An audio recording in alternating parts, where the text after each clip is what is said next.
The first sign that Selene 7 was losing its grip on sanity appeared in the hydroponics corridor, where Sergeant Ilana Mora was found kneeling in nutrient runoff, etching prime numbers into the aluminum siding with the tip of a pruning blade. When questioned, she answered only by reciting the sieve of Eratosthenes, breath frosting her visor, eyes vacant as the cratered horizon outside. 2 days later, an engineer shut down half the power grid because the distribution ratios didn't reduce cleanly. A cartographer refused to update navigation beacons unless the base coordinates resolved to terminating decimals. Children, their palms gray with regolith, stopped playing and sat in perfect rows on the concourse floor, chanting multiplication tables in languages they didn't know. People blamed the dust. They were right. I had spent 6 months on Selene 7, covering dull polymer walls with colored crimson poppies sprawling across oxygen pipes, saffron skies inside the cramped cafeteria, nebulae spiraling around waste recyclers. The colony paid artists not out of generosity but necessity. Long missions bred monochrome depression, and bright murals kept people from drifting into the dark behind their own eyelids. Still, I was the first painter ever summoned to the command dome at Red Alert. Commander Avery stood beside a holograph of the station that pulsed with flickering error codes. Her left hand cupped her right wrist, pressing hard enough to leave crescents where her nails dug in self-inflicted pain to drown out intrusive calculations, I'd later learn. "Nev, we have 2,000 settlers," she began, voice rasping. 43% are showing the compulsion. Medical calls it hypernumonic fixation. Lab calls it dust-driven prion propagation. I call it a disaster. She tapped a slate. Footage appeared. My partner Arlo in quarantine. He paced a translucent cell, fingers painting invisible symbols midair, lips whispering. 157.285,714.428,571. Repeating decimals, the signature of rationality. I reached for the screen before I caught myself. "What do you want from me, Commander? I pour pigment, not medicine." "You have one advantage our neurologists don't," she said. "You think in images. The dust hijacks people through patterns, locks their minds into perfect loops. We need broken loops, imperfection loud enough to drown the dust signal. Your brush may buy us time." My mind clenched around Arlo's name, then opened like a fist releasing breath. "What medium?" "Anything that stains supposite paint in a passcode overriding every sealed bulkhead." And a passcode overriding every sealed bulk. The corridors were quieter than they had any right to be. Selene 7 usually thrummed with clangs, laughter, glitchy music. Now I heard only the tap-tap of my mag boots, and underneath a ghostly murmur, voices practicing arithmetic behind closed doors. I stopped at the observation blister where tourists used to click selfies against the Earthrise. Someone had scrawled an endless fraction across the glass. 1/998,001 equals .0. The handwriting was Arlo's, neat as a surveyor's grid. My knuckles whitened around the paint spool. What shattered perfect patterns better than chaos? What cipher did no rational lattice contain? I thought of the way Arlo and I had first met, arguing whether P or EF was more beautiful. Irrational numbers, answers that never resolved, digits wandering forever without repeating. If I could drench the colony in infinities, maybe I could counter the dust craving for closure. I started with the habitation ring because its outer skin doubled as lung. One crack and all our air would waltz off into vacuum. People still lucid enough to fear leaks would beg me not to risk solvents there. If I hesitated, the plan would die unborn. So I didn't.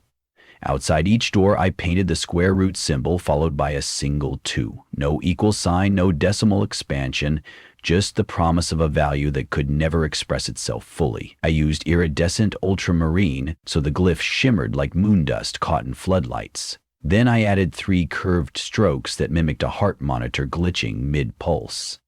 The result was ugly, arresting, impossible to factor. As I worked, colonists drifted past. Some stopped, cocking their heads. Their lips twitched, as though tasting words they couldn't form. "You left it unresolved," one murmured. "It itches." "Good," I answered, and kept painting. Over the next 10 hours, I daubed the digits of PF along the main artery tunnel. 3.14159265535, each numeral 10 meters tall, sweeping across the carbon fiber wall like a parade of impossible serpents. I refused to use stencils, letting my wrists stumble, arcs thickening then thinning, colors mutating from amethyst to bile green in mid-stroke. Whenever a drip ran off course, I let it splatter. Cats might follow lasers, but the dust hunted symmetry. I would starve it of prey. Slowly, a hush different from before permeated the passageways, not the sterile quiet of minds locked on math, but a silvery suspension, like the colony holding its breath before singing.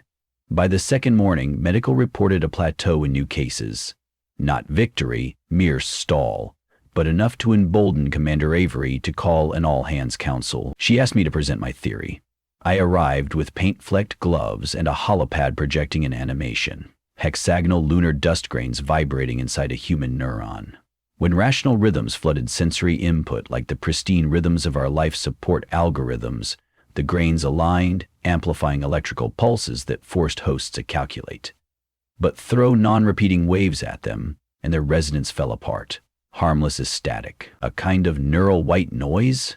I said. "I can't cure the infected, but I can jam the signal." "Then jam harder," Avery ordered. "Finish before the dust storm peaks. After that, sealed shutters will trap patterns inside with us." The peak was 36 hours away. I formed a crew of volunteers still clear-minded enough to wield rollers. Among them was Tala, a geologist who stuck fossils of prehistoric algae on her helmet for luck. May, a botanist whose left arm trembled from beginning-stage infection. And Dev, a janitor who knew every crawl space like the back of his tattooed neck. None were artists, but all were desperate. We divided Selene 7 into zones. Every surface became canvas. Air ducts, water tanks, the hull of the mining crawler parked in Docking Bay 4. We peppered them with the digits of EM33, E, the Feigenbaum constant, Champernoni's number, melting rivers of numerals impossible to memorize. When we ran out of numeric series, we splashed half-remembered fractal angles and took pains never to close a loop. Yet the dust fought back through its human proxies. Math walkers, as we called them, rarely slept. They scribbled corrections over our murals, trying to tie off every stray curve, pressing icon knives so hard the tips snapped. We'd chase them away, only to return minutes later to find our glorious mess scraped into grids. It became a silent war. Every irrational flourish spurred an equal and opposite rational backlash. On the third night, a siren blared. "Breach in the command dome." I sprinted there, lungs burning from rebreather fatigue. I found Arlo leading a dozen math walkers. Not sedated Arlo, but alert, eyes bright with feverish clarity. They had commandeered welding lasers and were carving a perfect sphere diameter exactly 2 meters out of the titanium wall. Dust motes spiraled around them like metallic snow. "Neve," he greeted without pausing. "Help us close the circle. We need your precision." "Arlo, listen. Only an artist's touch can eliminate tool error. Once the sphere is perfect, we'll map our lives onto it. Every coordinate reducible, every breath quantized." He sounded ecstatic, as though glimpsing salvation. If they completed that sculpture, the dust would have a resonator so flawless no irrational graffiti could mute it. I stepped forward, then halted when I saw Arlo's ungloved hand. Lunar dust powdered his knuckles. Breathing heavy, I realized what I had to risk. I unlatched my visor, exposing face to raw lunar air filtered only by the dome's thin envelope. Then I dipped my fingers into my belt canister of ultrachrome and smeared 3 dripping strokes across my cheeks. Fifth equals 1.618. The gold paint stung my cracked lips. Arlo's torch paused. The mathwalkers stared, laser arcs buzzing midair. "I can finish your sphere," I lied, "but perfection demands the divine ratio." I beckoned him closer. "Let me show you." He approached. curiosity piqued by the promise of a more elegant constant. When he was within reach, I flung the remaining paint at his visor. Pigment splattered over acrylic like molten sunset. He reeled, blinded. The mathwalkers hesitated, thrown off by the sudden asymmetry. Dev and Tala burst in through maintenance shafts, hosed the room with aerosol carriers laced with randomized sound frequencies, static, hiss, larded with prime space beats. The infected collapsed, clutching helmets, their neural harmony shred. We secured them in padded cells covered floor to ceiling with random walk diagrams so no sightline stayed orderly for more than a second. Arlo slumped in my arms, murmuring non sequiturs. Not .2718. Oh gods, Nevin, it doesn't end. It doesn't. I wanted to cradle him forever, but the storm was almost here. The last stage of the plan required painting the exodome, a 60-meter hemisphere that doubled as astronomical observatory. Its interior shell was coated with reactive OLED polymer. One swipe could light half the colony. If we could overwrite its star charts with irrational sequences, every photon the colonists saw during lockdown would pulse disequilibrium. But power to the dome ran through the math-locked grid. The infected had rerouted protocols so that liftoff coordinates were hard-coded in rational fractions, which, incidentally, shut the mural lights offline. Commander Avery argued we should blast our way in, but explosives would fracture the telescope. May, sick but lucid, offered another path. "Give me the brush," she said, voice weakened. I still remember the master override, same code as the Fibonacci seed packet registry. I can scramble it before the numbers nest. Her pupil dilation betrayed end-stage infection. Soon she would be lost. I nodded, handing her a spray gun loaded with quantum dot pigment violet that glowed like candle flames. Dev and Tala hoisted her through a maintenance sluice, almost vertical to the dome's apex. Migraines throbbed behind my eye. Perhaps a mote of dust had slipped past my cracked visor earlier. I imagined chains of fractions wrapping my skull like barbed wire, but no digits surfaced.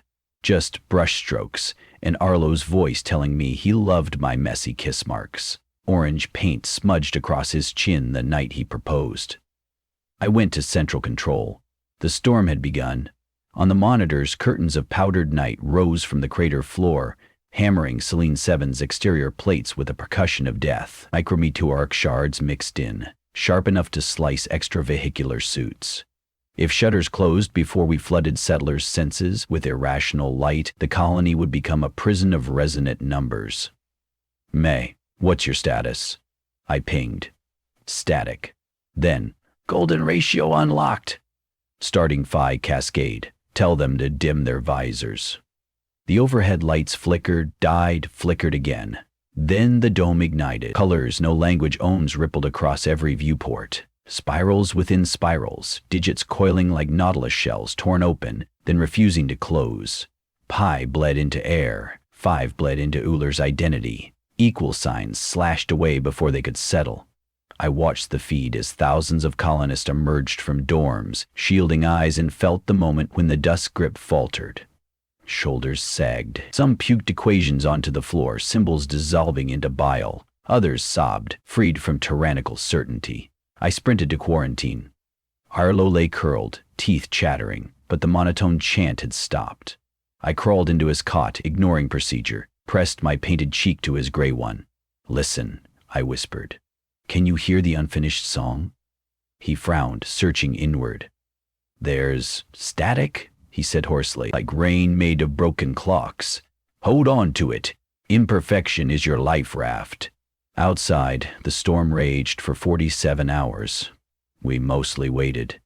Occasionally, mathwalkers would relapse, trying to count the oscillations of ventilation fans. When they did, we projected randomized decimal strings on the walls until their eyes crossed and they slept. The dust grains, deprived of resonance, gradually lost structural coherence. Environmental systems flushed them through filtration nanosieves.